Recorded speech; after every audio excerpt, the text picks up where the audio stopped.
dawn of 2003. Iraq changed forever. Saddam Hussein's regime collapsed in weeks, and with his fall came something worse: a vacuum. Insurgents, militias, and chaos spilled into the streets. From Baghdad to Najaf, U.S. soldiers found themselves in a war that was no longer about armies, but alleys, rooftops, and shadows. And in Najaf, those shadows held something darker than any insurgent, something older than war itself. The locals already had a name for it: Djinn, Ifrit, spirits of fire and shadow. The city had become a battlefield. Fighters turned mosques, police stations, and even graveyards into strongholds. One graveyard in particular grew infamous: Wadi Salam, the Valley of Peace. Calling it a graveyard doesn't capture its scale. Wadi Salam is the largest cemetery on Earth. 6 square kilometers of tombs, crypts, and gravestones stretching to the horizon. Over 5 million souls lie buried there, layered for centuries. Now imagine fighting inside it. No open ground, no safe streets, just tight alleys between headstones, broken mausoleums, and crypts large enough to conceal an ambush. For weeks, American units were thrown into its depths. 4 weeks of combat in suffocating heat. 4 weeks with the dead surrounding them, old and new. Soldiers tried to rest among graves, but there was no peace in the Valley of Peace. A Marine later summed it up: "We felt every place was dangerous, except where we were standing." But what unsettled soldiers most wasn't always the fighting. It was what they couldn't explain. Reports spread quietly between squads, lights moving in the distance, not flares, not tracer rounds, but pale green orbs gliding between the tombs. Men spoke of sudden blasts of cold in the desert night, air so icy it stole their breath.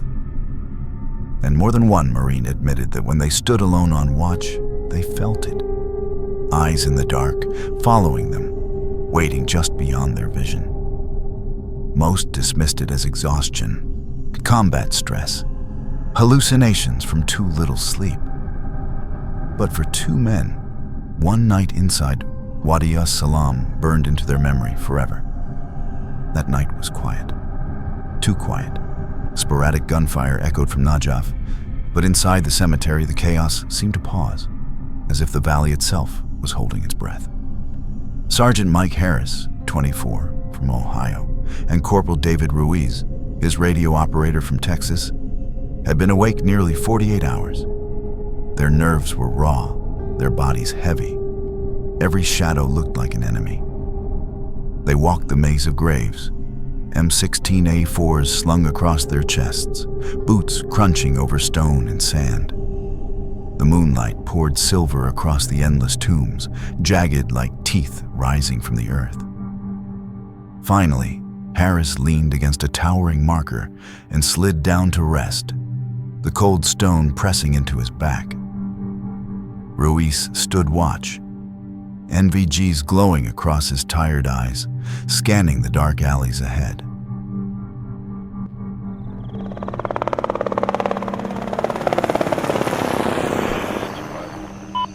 Be advised, we are taking armed fire from the Blue Car building to the east of us, about 200 meters from the DAC hall. Man, I haven't had shut-eye since... Hell, I don't even know. Feels like 2 damn days. Try 48 hours, Sarge. We're like the Walking Dead out here. Walking Dead. Yeah. Fitting for this place. You hear what the guys at Post Charlie were saying last night? Let me guess. More ghost crap? They swore they saw lights. Green ones. Floating between the tombs. And some swore they heard whispering in Arabic when nobody was around. Yeah, well, guys see all kinds of shit when they're running on no sleep. I'll believe it when one of those ghosts starts shooting at me. Still, Can't lie, this place gives me the creeps. Feels like we're not the only ones out here. I'm gonna rest my eyes. Just for a second. You check the perimeter. Got it. Just don't let the Djinn get you, Sarge. Not planning to.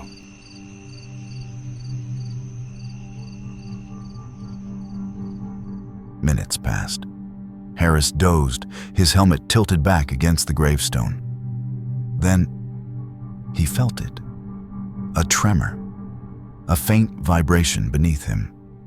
Before he could react, the ground shifted, and with a dull crack, the surface of the grave collapsed. Harris fell backward into darkness. Dust filled his mouth, choking him as he hit the bottom. Dazed, he pushed himself up, expecting to find loose stone or soft earth. But the smell hit him first. It was rot, thick, metallic, unbearable. Like blood that had baked in the sun for days, his stomach twisted. "Shit," Harris muttered, coughing. His first thought was rational. Maybe an old grave collapsed from the vibrations of artillery. It happened. Graves caved in. The ground wasn't always stable. But as his hands touched the ground, panic began to creep in. His palms sank into something wet, sticky. He lifted them to his nose and nearly gagged. It was thick, slimy, like half-clotted blood mixed with tar. Heart pounding, Harris fumbled for his headlamp. He clicked it on. The beam cut through the black, and that's when he saw it. A figure, standing upright at the far wall of the grave, blacker than the shadows, darker than the night. Its eyes gleamed faintly red, staring directly into his. Harris froze. His chest tightened. His mouth opened to scream, but nothing came out. His body wouldn't obey. His heart thundered so violently, he swore it would burst. He fumbled for his radio, his lifeline, his voice to Ruiz. But the moment his hand brushed the handset, the figure moved. It surged forward with impossible speed, slamming into him with a force that rattled his bones. Harris gasped, not from pain, but from the shock of ice. The desert night was hot, stifling. But the thing's touch froze him to the core. It was as if he had been dropped into the Arctic, stripped bare, lungs burning from cold. "Jesus Christ!" He tried to yell, but the sound strangled in his throat. His vision blurred, his body convulsed, and then blackness.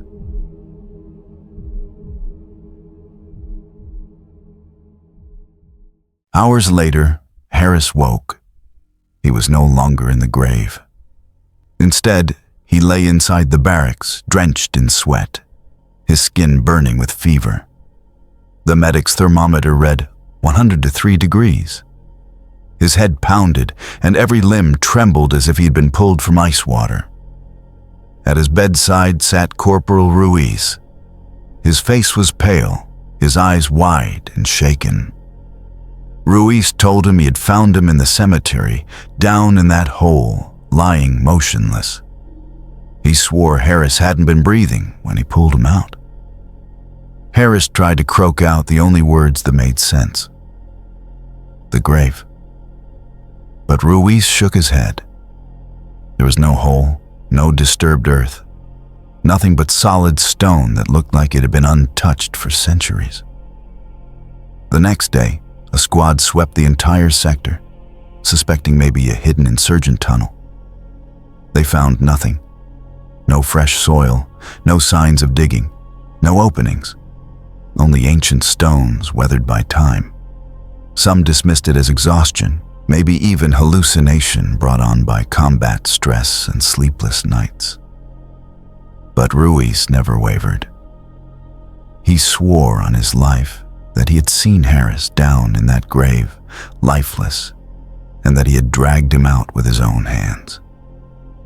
And in the days that followed, more soldiers began to whisper of strange things. shadows slipping between tombs when no one else was there. Disembodied whispers in Arabic floating across the night air. The creeping sense that unseen eyes were on them every moment in that vast cemetery of the dead. As for Harris, the experience never left him. For years afterward, every anniversary of that night, he dreamt the same dream, the same grave, the same figure. And in those dreams, the entity spoke at last. Its voice was guttural, alien, ancient. It carried centuries of rage, echoing like thunder across a hollow tomb. I am Djinn. I am Ifrit. You defiled my rest. Now I will haunt your bloodline until the last of you is dust. Harris would wake drenched in sweat, trembling, unable to speak. For 5 years straight, the dreams returned, each one a reminder that some battles never end. Even now, as a veteran decades later, Harris refuses to tell the story without shaking. And when he does, he lowers his voice, eyes darting to the shadows, and whispers the same words. I shouldn't have slept there. I should never have touched that grave. He told me he's still waiting. This was Najaf. This was Wadi Salam, a battlefield soaked in blood and haunted by something much older than war. The Valley of Peace was only one chapter. But Iraq is a land where every stone, every wall, every shadow carries memory. And some memories refuse to die. Because when U.S. soldiers weren't fighting in Najaf's cemeteries, they were stationed in Saddam's palaces.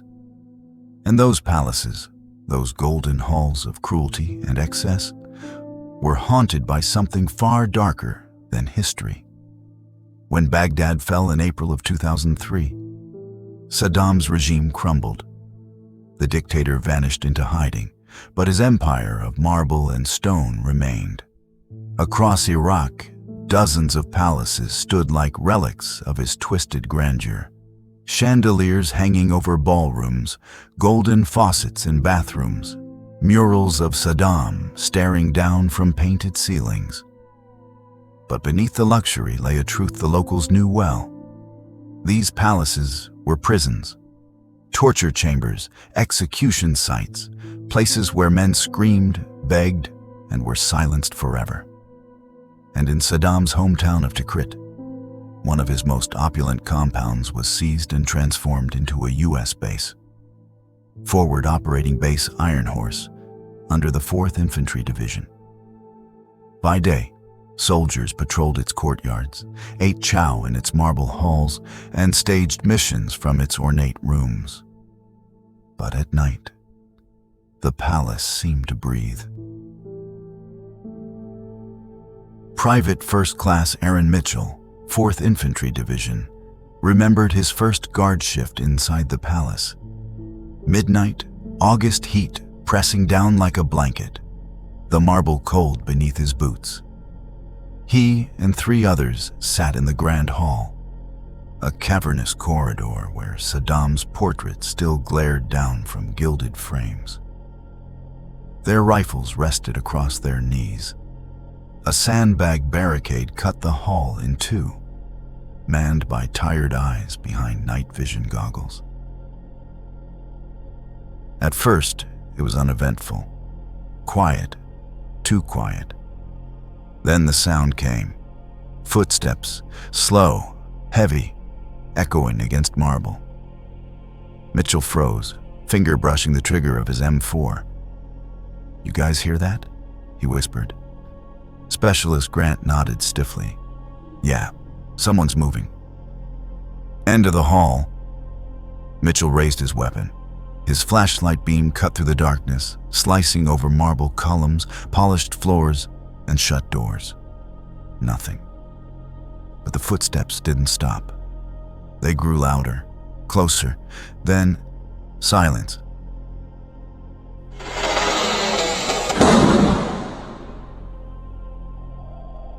A door at the far end of the hall slammed shut, rattling the chandeliers above. Dust rained from the ceiling. Jesus, what the hell was that? Grant hissed. The squad braced. Mitchell's heart hammered. Then came whispers, low, layered, male voices, speaking Arabic, not over the radio, not through their headsets. These whispers drifted through the air around them, crawling along the marble walls. Mitchell swallowed. He couldn't understand the words, but the tone was unmistakable. Anger. Minutes later, Mitchell froze. At the far end of the corridor, just beyond the sandbag barricade, something shimmered in the dark. Two eyes. Red. They didn't glow like night vision lenses. They burned, faint and steady, locked directly on him. He blinked hard, rubbed his eyes, aimed his flashlight again, but the beam refused to cut through the shadows surrounding them. The eyes remained, steady, unblinking, until they blinked once and vanished. The moment they were gone, the radios erupted. Headsets shrieked with static, sharp enough to make Mitchell wince. One by one, the night vision goggles cut out. Flashlights sputtered, flickering in and out. And then, the palace fell into a suffocating darkness. That's when the sound began. A growl. Deep, animalistic, but not from any throat Mitchell had ever heard. It vibrated through the marble floor, rolled against the barricade, and settled into his ribcage like a second heartbeat. His breath quickened. Sweat poured beneath his Kevlar helmet. And then, crash. A sandbag tore free from the barricade, launched across the hall as if thrown by invisible hands. It slammed into the marble with a hollow thud that echoed off the walls. Another bag ripped loose, sailing violently into the far corner. Then another. The squad tightened, rifles sweeping wildly across empty air. The tension snapped like a wire, and boom! The massive gilded doors at the end of the hall slammed open with such force the chandeliers above swung wildly, crystals rattling like teeth in the dark.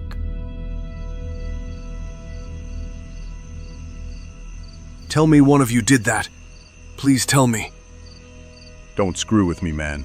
You saw it fly. Stay together. Do not split.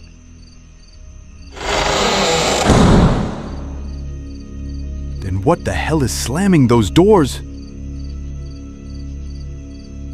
2 nights later, Mitchell was on post again. He swore he wasn't tired this time. That was when he saw them. Figures. 3, maybe 4. Moving information, not shadows, not tricks, but full-bodied men in old Iraqi army uniforms. Helmets dented, AK-47s slung across their backs. Their boots made no sound on the marble. They walked right past the sandbag barricade, rifles at the low ready. Their eyes were lifeless. Jesus Christ, Mitchell whispered. Grant saw them too. His mouth fell open, his rifle shaking in his hands. The men never looked at the Americans, never acknowledged them. They just marched silently, and then passed straight through the wall, like smoke. After that night, the activity only worsened. Doors slamming without warning, radios broadcasting screams that didn't belong to anyone in the unit. Black figures standing at the foot of bunks in the barracks. Soldiers jolting awake, swearing they felt hot breath on their necks. One night, Mitchell swore he heard a voice in his ear, in perfect English. "Get out!" Eventually, they spoke to one of their Iraqi interpreters. The man listened without surprise. He only nodded, eyes grim. "This palace," he said, "is cursed. Saddam tortured men here. He killed them. Their bodies are buried beneath the walls. Their screams never left. The Djinn gather in such places. You should not stay here after dark. The Americans said nothing. Orders were orders. This was their base. But none of them slept soundly again. Months later, when the 4th Infantry rotated out of FOB Iron Horse, the stories followed them home. Shadow soldiers walking their old posts, bags and gear thrown by invisible hands, whispers in Arabic, layered, guttural, impossible to forget. Some men dismissed it as stress, battle fatigue, nerves. But others still lower their voices when they talk about it. They'll tell you Saddam's palaces weren't just military bases. They were temples of suffering, the walls themselves soaked with agony. And something ancient answered that agony. Something still walks those marble halls.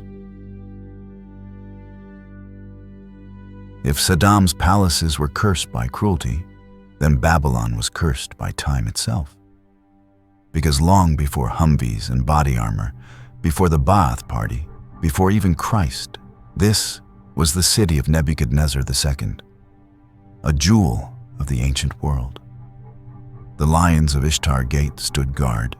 Blue-glazed bricks glittered in the Mesopotamian sun, and the great ziggurat at Etemenanke towered skyward, later remembered in legend as the Tower of Babel. It was a city of kings, of armies, of gods, and a city of graves. By the 1980s, Saddam Hussein rebuilt parts of Babylon, stamping his name on the very bricks, desperate to link himself with its glory. He even built a palace high on the hill, a modern fortress of concrete and marble, staring down on the ruins like a conqueror. When the US invasion toppled his regime in 2003, that palace became a base, Camp Alpha. By day, soldiers patrolled among ancient stones. By night, they walked through a place older than fear. Stories spread quickly through the ranks. A tower guard swore he saw a woman in white at the edge of his vision, sobbing until she vanished. Marines on perimeter detail spoke of floating lights drifting between broken walls. A Polish patrol muttered about shadows that didn't match their bodies, stretching where moonlight couldn't reach. Most dismissed it. Stress, exhaustion, NVG artifacts. But one fire team, posted along the processional way, would carry something home they could never laugh off. Sergeant Jack Moran, Corporal Noah Patel, and Lance Corporal Tyler Reed moved through the ruins just past midnight. The air was thick with dust and heat. Their AN/PVS-14 night vision monoculars cast the world in glowing green. Rifles hung ready, lasers mounted, radios hissing with the faint comfort of static. The ruins pressed in around them. Ancient lions carved in brick, Saddam's half-finished walls, toppled stones older than any empire they knew. And then it started. Their shadows began to move. Sergeant, you seeing this? My shadow's crawling up the wall. I swear it's moving like it's alive. Keep your head. NVGs play tricks. Stay sharp. Yeah, well, depth perception don't make your shadow climb like a spider. He's right, sir. Mine's off too, bending the wrong way. Ice front, don't feed it. Whatever it is.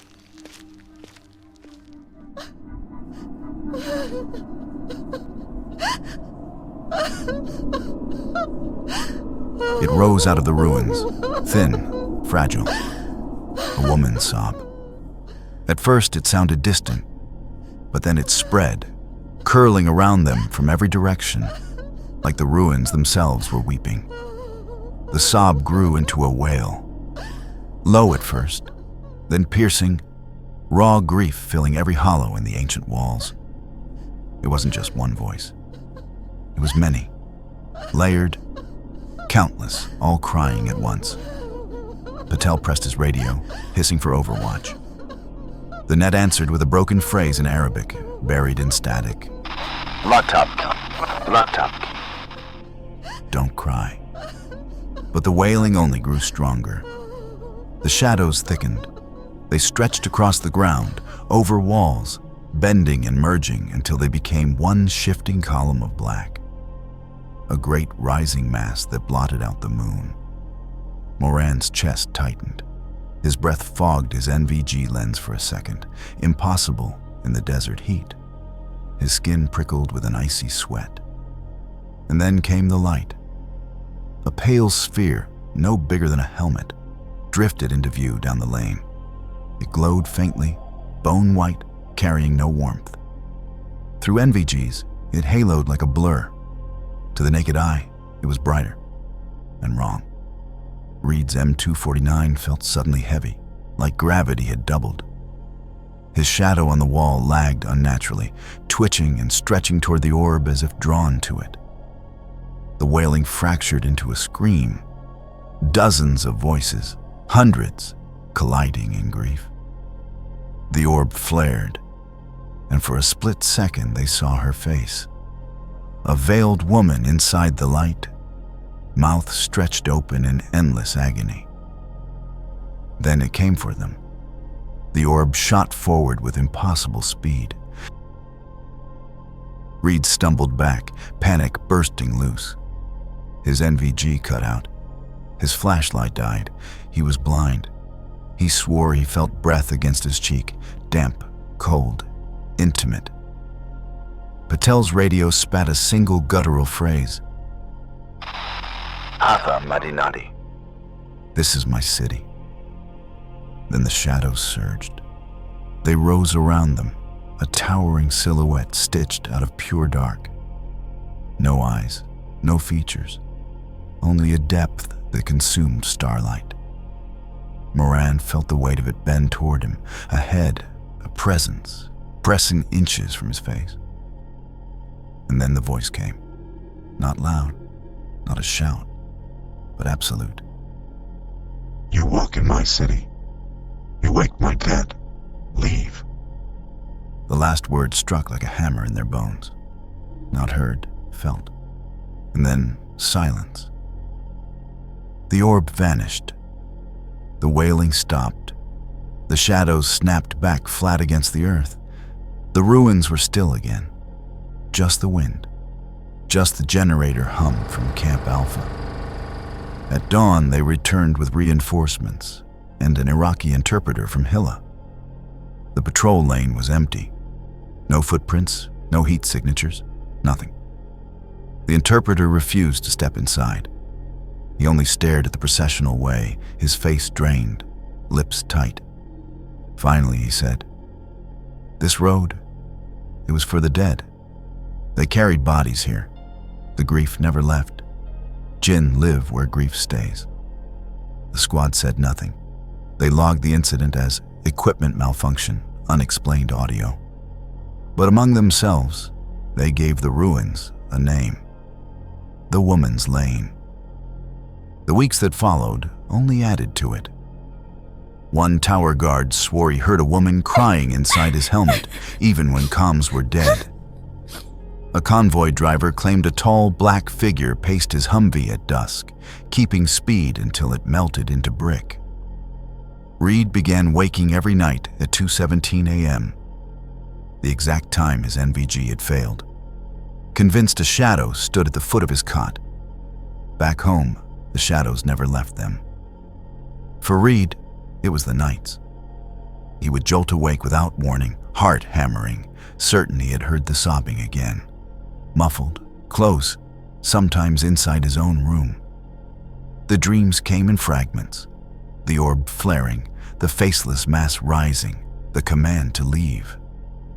And sometimes, just before waking, he swore a woman's voice leaned close and whispered against his ear, "You are still in my city." Moran never spoke of Babylon again, but his men noticed how he avoided every night detail that followed. Years later, he would still fall silent mid-conversation, staring into corners as if something unseen was standing there. Patel carried his own burden. The very day they rotated out of Camp Alpha, he turned in his field radio, insisting it was broken. In truth, he could no longer stand the sound of static. Even back home, the hiss of a car radio or a detuned TV made him sweat and tighten his jaw. He said it always felt like a voice was about to come through. Babylon today is a UNESCO World Heritage Site. Tourists wander through the same lanes where Marines once posted watch. The lions of Ishtar still bare their teeth, the ruins rest silent in the sun. But ask the veterans of Camp Alpha, and you'll see their eyes shift. Past you, toward a corner of the room you can't see. They'll tell you this: at Babylon, shadows are not just shadows. They stretch. They grow. And sometimes, when the night is heavy and the air turns cold, they cry. If you made it this far, thank you for watching. If these stories gave you chills, hit that like button. It really helps more than you know. And if you want more tales of wartime shadows and things that can't be explained, make sure to subscribe to Wartime Phantoms. Your support keeps these stories alive and gives me the confidence to keep digging into the places most people are too afraid to look. Until next time, stay safe in the dark